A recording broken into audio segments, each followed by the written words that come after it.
असां ॾिठो त यकतारे राग सफ़ा ख़तमु थी चुको हो। जेकॾहिं जलाल पैदा न थिए हा त अॼु शायदि यकतारे वारे राग लाइ असां सिकूं हा। दोस्तों, अॼु असांखे साईं राशिद मोराई साहिब जो हिकु यादगार इंटरव्यू ॿुधाए रहिया आहियूं, जेको जलाल चंड साहिब जी यादनि जे बाबति पंहिंजी हयाती में हू बयानु करनि था पिया ऐं जलाल साहिब जा ॿ टे मशहूरु वाक़िया बि बयानु करनि था ऐं तफ़सील ॿुधाइनि था पिया हुननि जे कलामनि जी ऐं पंहिंजी शाइरी जी। जलाल साहिब साईं राशिद मोराई जा बेहद कलाम ॻाया ऐं बहितरीनु शाइरी मज़ेदार धुनुनि ते ॻाया। वधीक अवां इंटरव्यू ॿुधंदा, अवां महज़ूज़ थींदा। उमेदु तव्हांखे पसंदि ईंदो।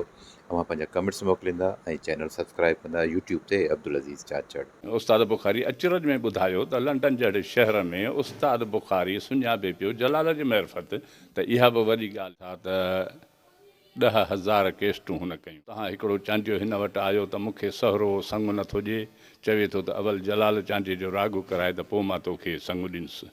मूं वटि पैसा कोन्हनि को तूं मूंसां का वंगार कुर्ब कर। ॻाए रहियो हो त हमराह क़ुर खणी आयो, उनजी का मेंह चोराई थी वई। जलाल उथी जलाल चांडियो अनेक ख़ूबियुनि जो मालिक हो। मूंखे सम्झ नथी पए त दोस्त एतिराज़ कहिड़ियुनि ॻाल्हियुनि ते था कनि। पहिरीं ॻाल्हि त हू अणपढ़ियल माण्हू हो ऐं चवनि था त 10,000 केस्टूं हुन कयूं। जेकॾहिं हर केस्ट में 6 कलाम ॻाया हुजनिसि त 60,000 कलाम हुन यादि कया, जेको दुनिया में रिकॉर्ड आहे। मां सम्झां थो सॼी दुनिया में एतिरा कलाम कंहिं बि ॻाइण यादि न कया हूंदा। इहो हुनजो रिकॉर्ड हो। तंहिंखां पोइ हू इंतिहाई सखी माण्हू हो। लाड़काणे जे भरिसां हिकिड़ो चांडियनि जो ॻोठु हो। उतां हिकिड़ो चांडियो हिन वटि आयो त मूंखे सहरो संग नथो ॾिए, चवे थो त अवल जलाल चांडीअ जो राॻु कराए त पोइ मां तोखे संग ॾींदुसि। मूं वटि पैसा कोन्हनि को तूं मूंसां का वंगार कुर्ब कर। चई ठीकु आहे, फलाणी तारीख़ ते वञी बंदोबस्तु कर, मां तो वटि पहुचंदुसि। हिन उते वञी बंदोबस्तु कयो। माण्हू खिलनिसि पिया त जलाल चांडियो बिना कंहिं फी वठण जे तो वटि कीअं ईंदो, पर ऐन टाइम ते जलाल हुन वटि वञी पहुतो। जेॾीमहिल राॻु ॻायईं, पैसा 2 खटूं हीअं नोटनि जूं भरिजी वियूं त हिकिड़ी खट जा पैसा जलाल पाण खयां, ॿिए जा चई त तूं वञी पंहिंजे शादीअ ते ख़र्चु कजां। अहिड़े नमूने सां लाड़काणे ज़िले में ॿिए हंधि राॻु ॻाए रहियो हो त हमराह क़ुर खणी आयो, उनजी का मेंह चोराई थी वई। जलाल उथी बीठो, हुनखां पुछियईं छा मसइलो आहे? चई मेंह चोराइजी वई आहे। जलाल उते ई लाउड ते माण्हुनि खे चयो त बाबा हीउ क़ुर तव्हां असां सभिनी जे लाइ आयो आहे। तव्हां मुस्लमान आहियो, जंहिं वटि बि मेंह हुजे या का ख़बर हुजे त क़ुर ते ॿुधायो। पर केर बि कोन कुझु हो। उते उनखे चयईं त मूं तुंहिंजी मेंह जी मूंखे का ख़बर कान्हे का, मूं चोराई कान्हे का, पर सुभाणे अचु मुंहिंजे वाड़े मां भली मेंह जाचे तूं खणी वञ, तोखे हिन क़ुर जे सदके मां ग़रीब आहीं, तोखे मां मेंह ॾियां थो। त अहिड़े नमूने सां हुन में इहा जेका सखा जी ख़ूबी हुई ऐं अणपढ़ियल थी करे जेकी कुझु यादि करे वेंदो हो, त मां नथो सम्झां त की अहिड़ियूं ख़ूबियूं कंहिं ॿिए ॻाइणे में को ॿियो ॻाइणो एतिरी सखा करे सघे या ईअं एतिरा कलाम यादि करे सघे। तंहिंखां पोइ बरोच माण्हू हो ऐं बुनियादी तौरु हू तमामु ग़रीब माण्हू आहे। ओचितो हुनखे जेका अहमियत मिली वई त उनखां पोइ कंहिंसां न फिटाए, इहा बि वॾी ॻाल्हि हुई। हिन ॿनियूं धनियूं इन राग मां कयूं, पर उन ॿनियुनि जी भेल थींदी हुई त कंहिं जो माल ढक ते न हणो, सभिनी सां ॿाहुनि ॿधण जी वाट। इहो हूअं चवंदा आहिनि त पोइ ड्राए खां कर्ज़ु न खणिजे, हीउ पोइ ड्राउ हो, पर उनखे ड्रव खे एतिरो झलियो जो कंहिं बि माण्हूअ खे हिन लाइ शिकायत कान रही। ओड़े पाड़े सां प्यार मुहबत। मूं 2 कज़िया ॾिठा आहिनि, हिकिड़ो साईं GM सैद जो, ॿियो जलाल चांडे जो, जिथे माण्हू बेचैन थींदे ऐं मूं सफ़ा बेक़रार थींदे रोंदे ॾिठा ऐं आपे खां ॿाहिरि निकिरी वञनि माण्हू। त इहे 2 कज़िया हुआ जिथे घणी ख़ल्क गॾु थी ऐं माण्हू बेहोश थींदे मूं ॾिठा आहिनि। अच्छा, जलाल चांडियो चवंदा केतिरी जेका अक्सर जेके 60,000 मिसाल कलाम अथसि, त उन्हनि मूं अक्सर जेका शाइरी असां उहा चवंदा इख़लाक़ खां थोरी किरियल या मतिलबु त जीअं पंहिंजी शाइरी वज़न बहर ऐं उरूज़ ते हले थी, उनजे बजाए मुख़्तलिफ़ कटुनि ऐं धुनुनि ते हुन तव्हांजी बि मतिलबु त हिकिड़ी तमामु मयारी शाइरी बि ॻाई। तव्हां सम्झो था त हुनखे जेके घणा शाइर हुया उहे एतिरा सुठा न? हा, हू जीअं त अणपढ़ियल हो, हू के किताब शाइरनि जा पढ़ी कोन सघंदो हो। अवाम जहिड़ी हुन खां तक़ाज़ा कंदो हो, हू अवाम जो अॻुवाण हो ऐं अवाम जे तक़ाज़ाउनि ते पूरो उतरंदो हो। अवाम हुनखे एतिरी अहमियत ऐं इज़त ॾींदो हो जो शादियुनि जूं तारीख़ूं बि हिन खां वठंदा हुआ, जीअं उन तारीख़ ते हीउ वांदो हुजे ऐं हीउ उते पहुचे। वफ़ादारी हुनजी इहा जो मुंहिंजी शादी जेका 1982 ईस्वीअ में थी त मुंहिंजे शादीअ वारी राति सिबीअ जा माण्हू 22,000 जे अॻियां रखियऊंसि, पर चई त न इन राति साईं राशिद जी शादी आहे, मां ओॾांहुं न ईंदुसि। हिते मुंहिंजे शादीअ ते बिना कंहिं पैसे जे आयो, मूंखे नोटनि जा हार विधई ऐं पाण सां दोस्त जेके वठी आयो उन्हनि खे मल्हूं विढ़ाइणो, वरी ॻाइणो, उते ॾाढो एंजॉय कयईं। त अख़लाक खां किरियल का शाइरी अहिड़ी कान्हे, जिन छॾे भूत छॾे जेको थियो हिन ऐं रुबीना हैदरीअ जो मुक़ाबिलो, इहो ई हिकिड़ो ख़राबु थियो, जंहिं ते बि हुन असांजे रूबरू पछतायो हो त ईअं करणु न खपंदो हो। इहो मुंहिंजो कलाम हिन अलहदाद ज़रदारीअ ॻायो हो। पोइ उन ते ॿियनि शाइरनि अलाए कहिड़ियूं तिर्ज़ुनि ते अलाए कहिड़ा नमूने जा कलाम ठाहे, के रुबीना हैदरीअ खे ॾिनऊं, के जलाल चांजे खे ॾिनऊं। मुंहिंजो कलाम जलाल कोन ॻायो हो, मुंहिंजो कलाम अलहदाद ज़रदारीअ ॻायो हो, पर इहो जहिड़ो जेको हुनजो थियो सो इहो नाख़ुशगवार रहियो। बाक़ी अक्सर करे सूफ़ियुनि जा कलाम अहिड़ा हुन ॻाया, अनवर शाह वग़ैरह जा, मेहदी साईं जा, जो घणनि माण्हुनि खे उन्हनि लफ़्ज़नि जी माना कान ईंदी। मूंखे अचरज जा त ही माण्हू उन्हनि खे वेही माना ॿुधाईंदो त हिन लफ़्ज़ जी हीअ माना आहे। काफ़ी हिंदी लफ़्ज़, को फारसी लफ़्ज़, अरबी लफ़्ज़ हुननि में ईंदा हुआ, पर हू जंहिंखां लिखाईंदो हो या उन्हनि खां सिखंदो हो या छा वेही, पर उन्हनि लफ़्ज़नि जी हुनखे माना बि ईंदी हुई जेके हू ॻाईंदो हो। त अक्सर शाइरी हुनजी भली हुई कि इहो थोरो इहो जेको रुबीना सां जेको हिन जो थियो मुक़ाबिलो, इन में ई फेल वियो हो। बाक़ी अक्सर सुठी शाइरी कई अथसि। अच्छा, जलाल चांडे जे नाले खे हिन वक़्तु केतिरा ई फ़नकार जेके आहिनि कमाए रहिया आहिनि, नंढड़ा जलाल, सफ़ा जलाल, जज़्बाती जलाल वग़ैरह। तव्हां बि हुन सां गॾु बि रहिया, हुनखे वेझो खां ॾिठो बि अथव, त तव्हां सम्झो था त हुनजो को जानशीन आहे हिन दौर में, या हुनजे घर जे भातियुनि में पहुतऊं? संदसि ॿ पुट बि ॻाइनि था, पर चवंदा आहिनि त माउ ॼणींदी पुटड़े, भाग न ॾींदी वंड। हिन जहिड़ो को बि कोन थियो आहे, ऐं शायदि वाक़ा कंदी वो सदियूं तो लाइ सिंधुड़ी, सदियुनि खां पोइ अहिड़ो को फ़नकार पैदा थींदो। इहो दकड़ में हिन वक़्तु को बि अहिड़ो फ़नकार ॿियो कोन्हे को। असां ॾिठो त यकतारे राग सफ़ा ख़तमु थी चुको हो। जेकॾहिं जलाल पैदा न थिए हा त अॼु शायदि यकतारे वारे राग लाइ असां सिकूं हा, या यकतारो निज सिंधी राग जो नमूनो आहे, इन खे जियारण वारो जलाल चांडियो आहे। इन खां अॻु में सिंधी माण्हुनि जे टेपुनि में नूर जहान या ईसा खिलवी वग़ैरह इहे वॼंदा हुआ।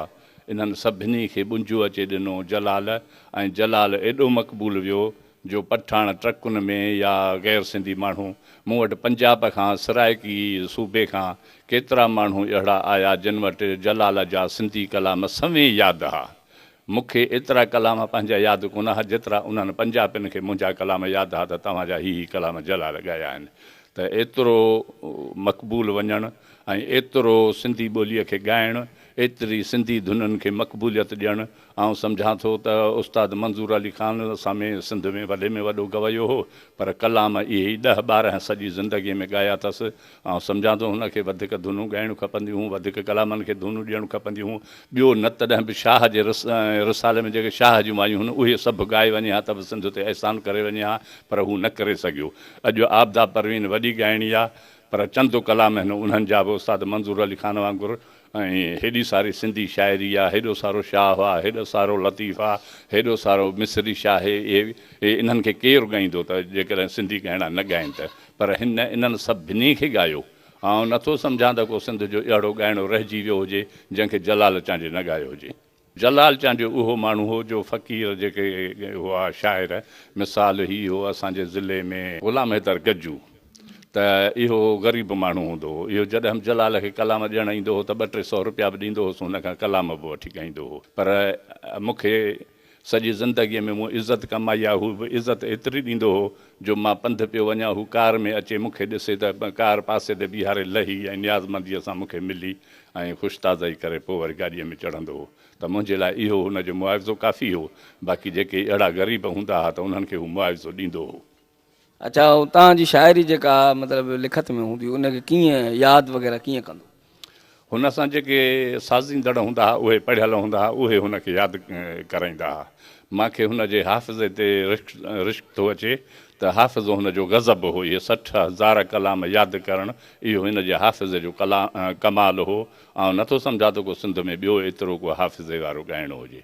यादि कराईंदा उहे हुअसि जेके हिन सां गॾु वॼितिया हूंदा हुआ। जलाल चांडियो गुज़ारे वियो, हुनखे हींअर 8 साल ज़रे घटि थियण वारो आहे। ऐं हींअर असां हुन ते प्रोग्राम कयूं पिया त हुनजे घर वारनि जी या कंहिंजी हुकूमत सार बि कोन लथी आहे।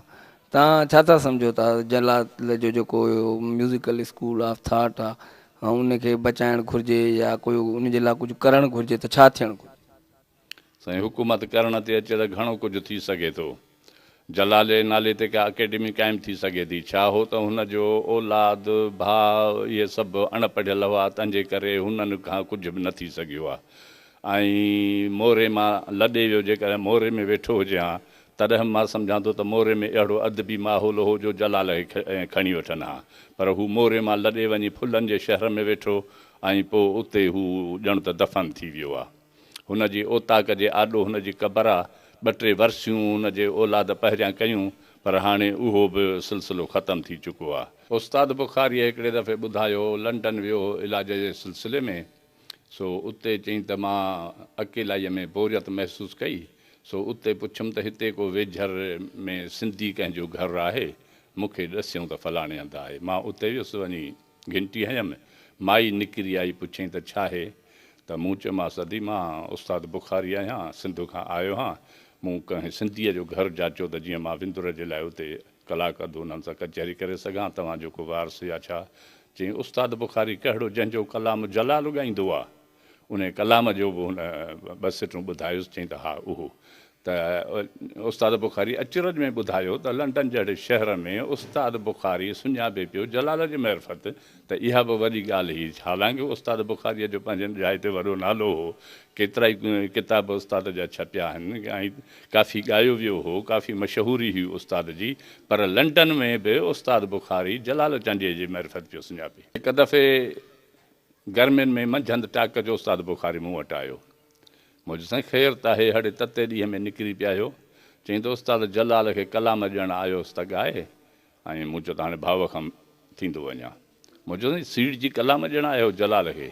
चई त जलाल हिकिड़ो कलाम केस्ट में ॻाए त वॾी ख़ुशि नसीबी आहे उन माण्हूअ जी। जलाल मशहूरु करण लाइ वॾो ज़रियो तमामु, तंहिंजे करे हू असांखे ॻाए त असांखे ख़ुशी थींदी ॾाढी। अॼु ॾींहं ताईं सिंध जे कंहिं बि मक़बूल ऐं मारूफ़ तरीन फ़नकार खे पसंदीदगी ऐं मंता जो उहो महराज नसीब न थियो आहे। जलाल चांडियो आशिक़नि जो इमाम तस्लीम कयो वेंदो आहे। अॼु बि संदसि क़बर ते हियांव सड़ियल ऐं फटियल आशिक़ हाज़िरी भरनि था। जलाल चांडियो वॾो सखी, हथ जो छुटल ऐं विद्वान फ़नकार हो। संदसि सखा जा किसा अॼु बि सिंध में आम जाम आहिनि। हुन पैसे मेड़ण ऐं मणियुनि ते मोहिजण बदिरां दिलनि जूं सचियूं मुहबतूं माणियूं। हू वॾो शौक़ीन ऐं ख़फ़ती मुड़ुसु हो। भला ऐं ऊचा घोड़ा, सुरीला कुकड़, ॿोलींदड़ तितर, कंढियूं मीहूं हुन जा अजीब शौक़ हुआ। वॾी ॻाल्हि त जलाल चांडियो हिकु अखर बि पढ़ियल कोन हो। हुन हिकु ग़रीब, नादार ऐं मिसकीन कुटुंब में जनमु वरितो। नंढे हूंदे हू ॿकरियूं चारींदो हो ऐं पंहिंजे मुंहं सां कलाम झुंगारींदो रहंदो हो। कहिड़ी ख़बर त इश्क जी चोट जलाल जी आवाज़ खे पचाए दर्द सां सजाए हुनखे हिकु ॾींहुं सिंध जो मक़बूल तरीन कलाकार बणाए छॾी।